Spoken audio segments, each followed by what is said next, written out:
Baghdad کے رہنے والے شیخ عمر سلیم الاعظمی، وہ اب بھی موجود ہے، امام اعظم ابو حنیفہ رحمۃ اللہ تعالیٰ علیہ کی اولاد میں سے ہیں، اور برسوں مسجد امام اعظم ابو حنیفہ میں انہوں نے امامت کی۔ بغداد کے جب حالات خراب ہوئے تھے، 2003 کی بات میں کہہ رہا ہوں، 2003 سے 5 کے بیچ میں ہزاروں علماء وہاں سے ہجرت کر کے چلے آئے۔ انہی ہجرت کرنے والے علماء میں سے ایک عالم باعمل، ایک بڑے محدث جلیل علامہ عمر سلیم الاعظمی، یہ بغداد سے چلے تھے اور بریلی شریف آئے ہیں۔ حضور تاج الشریعہ رحمۃ اللہ تعالیٰ علیہ کے مہمان بنے۔ حضرت نے بڑے اکرام، اعزاز، احترام کے ساتھ انہیں جامعۃ الرضا، جو آپ کا قائم کیا ہوا ادارہ ہے، جس کے ہم خوشاچین ہیں، جس کے ہم طالب علم رہے، وہاں کی مسند تدریس پر اس محدث کو بٹھایا۔ تاج الشریعہ کے حکم پر انہوں نے مسند تدریس سنبھالا، طلباء کو عربی پڑھاتے رہے۔ بغداد ہم ہر سال آج بھی جاتے ہیں، وہاں مشائخ کی کمی نہیں ہے، وہاں علماء کی کمی نہیں ہے، بلکہ وہاں تو اولیاء کاملین کا مرکز رہا ہے، بغداد آج بھی ہے، ہر طرف کے مشائخ وہاں آتے ہیں۔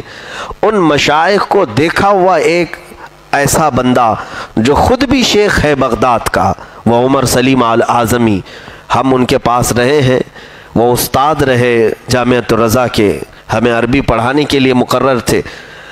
ان کے پاس جب ہم بیٹھتے ہیں، ان کے لیے ہندوستان کی شخصیتیں کیا معنی رکھتی ہیں جو عرب کی شخصیتوں کو دیکھا ہو، جو بغداد کی بزرگوں کو دیکھا ہو، اس کے لیے ہندوستان کی شخصیتیں کیا معنی رکھتی ہیں۔ لیکن شیخ عمر سلیم الاعظمی، ان کی بیان کردہ ایک روایت میں بتاتا ہوں، ظہر کی نماز کا وقت تھا، تاج الشریعہ جامعۃ الرضا میں تشریف لائے اور کبھی کبھار صحن میں ہی وہیں باہر مصلی بچھا کر نماز پڑھتے۔ دلی کا سفر ہوتا تو نماز جامعہ میں پڑھ کر کے آپ سفر کے لیے نکلتے تھے، تو سفر سے پہلے نماز پڑھ رہے تھے، اور یہ محدث جلیل عراق کے رہنے والے بغداد کے ہاتھ باندھ کر پیچھے کھڑے ہیں، ان کا رکوع دیکھ رہے ہیں، ان کا سجدہ دیکھ رہے ہیں، طلبہ پیچھے کھڑے رہتے تھے۔ حضرت کی نماز ہونے تک ہم نے دیکھا کہ اس محدث جلیل کی آنکھوں میں اشک رواں ہیں، موٹے موٹے بوندیں جاری ہیں، چہرہ بھیگ گیا تھا۔ نماز ختم ہوئی، مصافحہ کیا اور حضرت سفر پر چلے گئے۔ پوچھا طلبہ نے اس شیخ جلیل سے، اس بغدادی بزرگ سے جو امام اعظم ابو حنیفہ رحمۃ اللہ تعالیٰ علیہ کی اولاد میں سے تھے، جو مسجد امام اعظم ابو حنیفہ کے خطیب رہے، کہ آپ حضرت کو دیکھ کر روتے کیوں ہیں؟ فرماتے ہیں کہ میں نے بہت شخصیتوں کو دیکھا ہے عرب میں، اور اچھے زمانے میں ترکی کے آنے والے مشائخ، دراویش، کردستان کے آنے والے، سیریا ملک شام کے آنے والے فقہا، محدثین، بڑے بڑے ائمہ کو میں نے دیکھا اور ان سے علم بھی حاصل کیا، لیکن اس تاج الشریعہ کے چال چلن میں کوئی اور ہی بات نظر آتی ہے۔ کہا کیا چیز نظر آتی ہے؟ انہوں نے ایک بڑا جملہ ہمیں کہا تھا، کہتے ہیں میں ان کے حسن و جمال کو دیکھتا ہوں تو غرق ہو جاتا ہوں، اور سیدھے میں یہ سوچتا ہوں کہ پھر رسول کریم صلی اللہ علیہ وسلم کا حسن و جمال کیسا رہا ہوگا۔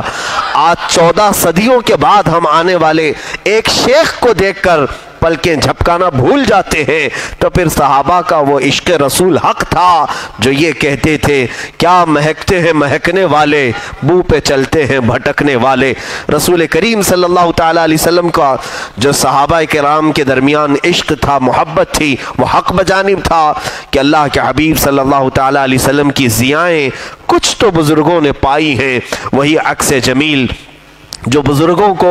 وراثت میں ملا ہے۔ بریلی کے ایک تاجدار اعلیٰ حضرت کے اس خانوادے میں ہم نے تاج الشریعہ کے چہرے میں دیکھا ہے۔ عزیزان گرامی، رسول کریم صلی اللہ تعالیٰ علیہ وسلم کا حسن و جمال پوری کائنات کا سب سے سارا حسن و جمال ملایا جائے تب بھی میرے آقا کے ناخن کے برابر نہیں ہوگا، لیکن احساس کرنے کے لیے ان مشائخ کو دیکھ کر کے ہم صحابہ کی زندگی کو یاد کر سکتے ہیں۔ عزیزان گرامی، اللہ رب العزت کے ایسے کئی بندے دنیا میں آتے رہے جنہوں نے اپنے اخلاق سے اسلام کو پھیلایا ہے، اور اسلام کی اس کشتی